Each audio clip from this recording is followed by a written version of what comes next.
Welcome back. एक बार फिर आप सबको संजीव कपूर का प्यार भरा नमस्कार। और ये हमारा स्पेशल एपिसोड चल रहा है आयुर्वेदिक रेसिपीज़ का।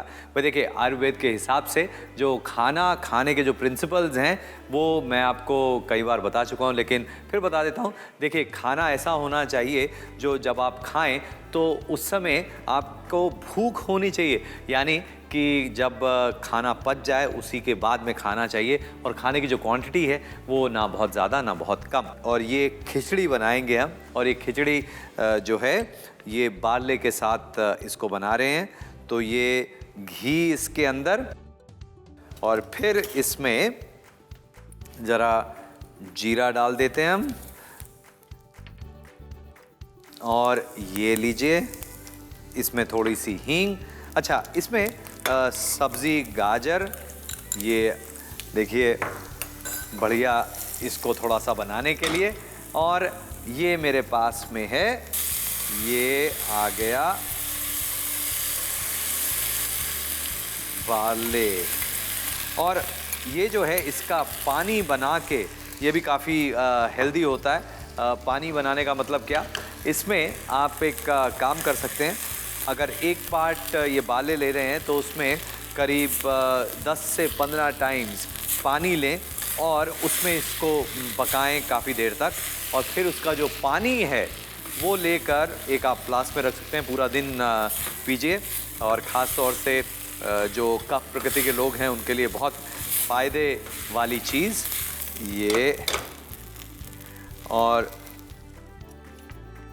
इसके साथ साथ इसमें हल्दी, और ये एक्चुअली इसकी खिचड़ी हम बना रहे हैं। और इसमें कुटी हुई काली मिर्च। ये जो है काली मिर्च एक्चुअली ये अग्नि बढ़ाता है, और एक्चुअली काली मिर्च भी जो है स्वाद तो देती है। इसकी वजह से खाने में टेस्ट आता है, थोड़ा तीखापन, लेकिन ये डाइजेशन में भी फ़ायदा करती है। तो ये इसमें ये डाल दिया, सबको अच्छी तरह से मिक्स किया। और फिर इसके अंदर ज़रा धनिया भी डाल लेते हैं, हरा धनिया भी इसके अंदर, फ्लेवर अच्छा आएगा इसका।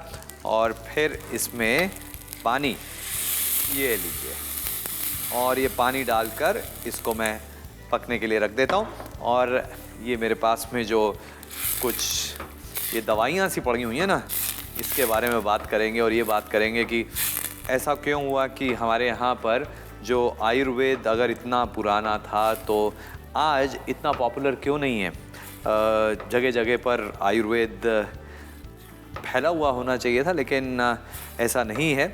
क्या ये विश्वास के कारण है, क्या इसमें कोई कमी थी, क्या था, मैं आपको बताता हूँ। देखिए, ये इतनी पुरानी चीज़ और काफ़ी पॉपुलर साइंस थी हमारे यहाँ पर। लेकिन हमारे यहाँ पर इंडिया में आपने देखा है कि काफ़ी इन्वेजन्स हुए हैं। जैसे मुग़ल जब आए तो उस समय उन्होंने जो यूनानी थेरेपी थी उस पे जोर दिया, आयुर्वेद को पीछे छोड़ दिया। खैर, उस समय भी मतलब एक तरह से जंग चल रही थी, एक तरफ आयुर्वेद एक तरफ यूनानी जो है वो दोनों में मतलब ऐसा था कि कौन सा बेटर है। बीच में थोड़ा सा होम्योपैथ भी उसके भी चर्चे हुए। लेकिन जो सबसे ज़्यादा झटका आयुर्वेद को लगा जब अंग्रेज़ हिंदुस्तान में आए। अंग्रेज़ों ने जितने आयुर्वेदिक संस्थाएं थी, कॉलेजेस थे, उनको सबको बंद करा दिया। तो उससे क्या हुआ कि बंद होने से जो मॉडर्न एलोपैथी है उसकी तरफ सबको ध्यान देना पड़ा। और ऐसा नहीं कि उसमें कोई खराबी थी, लेकिन हमारी जो पुरानी परंपरा थी उससे काफ़ी हम जो इन्फॉर्मेशन थी काफ़ी लोगों तक कम पहुंचती रही। तो आज अगर आप देखें तो बहुत कम, चाहे वो आप कॉलेजेस ले लें, आयुर्वेद की जो एजुकेशन है या इसकी जो खासियतें हैं वो बहुत कम लोगों को पता है। और ऐसा लगता है कि शायद इसमें ऑथेंटिसिटी नहीं है, शायद इसमें कुछ ठीक नहीं है, क्योंकि लोगों के पास उतना मटेरियल नहीं है। चलिए, वो बातें तो होती रहेंगी। यहाँ पर मेरे पास कुछ जो चीज़ें हैं, देखिए आयुर्वेद में बहुत चीज़ों की बात होती है। नीम के पत्ते आपको सबको पता है कितनी फ़ायदे वाली चीज़ें हैं। ये देखिए यहाँ पर ये जो मेरे पास हल्दी पड़ी हुई है, इसके अंदर भी हमने हल्दी डाली। हल्दी बहुत बढ़िया एंटीसेप्टिक, बहुत बड़ी इसके फ़ायदे जो हैं वो इतने ज़्यादा हैं कि आप देखेंगे कि इंडिया में अगर इंडियन खाने में हल्दी नहीं हो तो इंडियन खाना ही नहीं गिना जाएगा। और बहुत सारी जो चीज़ें हैं, अब ये देखिए ये जो बेहड़ा है ये भी दवाई के इस्तेमाल होता है। एक्चुअली आइज़ के लिए, नोज़ के लिए, सोर आइज़ के लिए भी इसका इस्तेमाल होता है। अच्छा, ये जो है ये आपने नाम ज़रूर सुना होगा। ये देखिए ये जो दो चीज़ें हैं ये आपस में मिलती जुलती हैं, लेकिन ये जो है ये मेरे पास ये है अश्वगंधा और ये शतावरी।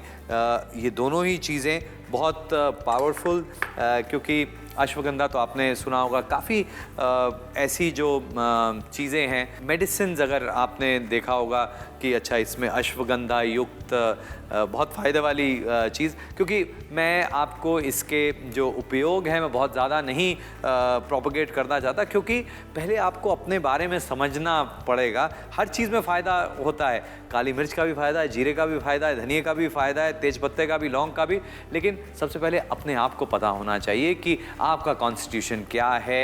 जब तक आप वो नहीं समझ पाएंगे तब तक किसी चीज़ को इस्तेमाल करने में कोई बहुत ज़्यादा फ़ायदा नहीं है। लेकिन ये मैं कहूँगा कि एक तरह से एक गाइड, थोड़ा सा मैं एक दरवाज़ा खोल के आपको दिखा रहा हूँ। तो ये आपने देखी होगी चीज़, बड़ी मिठास होती है इसके अंदर। मुलेठी, गला ख़राब हो, गले में ख़राश हो, बहुत बढ़िया एकदम मिठास होती है इसके अंदर, गला साफ़ हो जाता है। जो गायक होते हैं वो काफ़ी इसको इस्तेमाल करते हैं। शतावरी एक्चुअली एस्पैरागस, मतलब वंडर वेजिटेबल, इसकी जो रूट्स हैं काफ़ी फ़ायदे वाली। पान की जड़, ये देखिए ये पान की जड़, ये भी काफ़ी चीज़ों में काम आती है। जी हाँ, पान का पत्ता जो होता है उसकी ये जड़, ये जो देखिए ये तुलसी के बीज, तुलसी तो हम जानते ही हैं उसके फ़ायदे कितने सारे हैं। ये जो है इसके अंदर नमक, सी सॉल्ट डाल रहा हूँ, सी सॉल्ट या रॉक सॉल्ट, ये लेकर मिक्स कर दिया और इसको प्रेशर कुक कर लेते हैं और इसको अच्छी तरह से पका लेना है। ये जो खिचड़ी है टेस्टी भी, हेल्दी भी, इसको पकने देते हैं, कहीं ना जाएं, देखते रहें फूड पर संजीव कपूर किचन।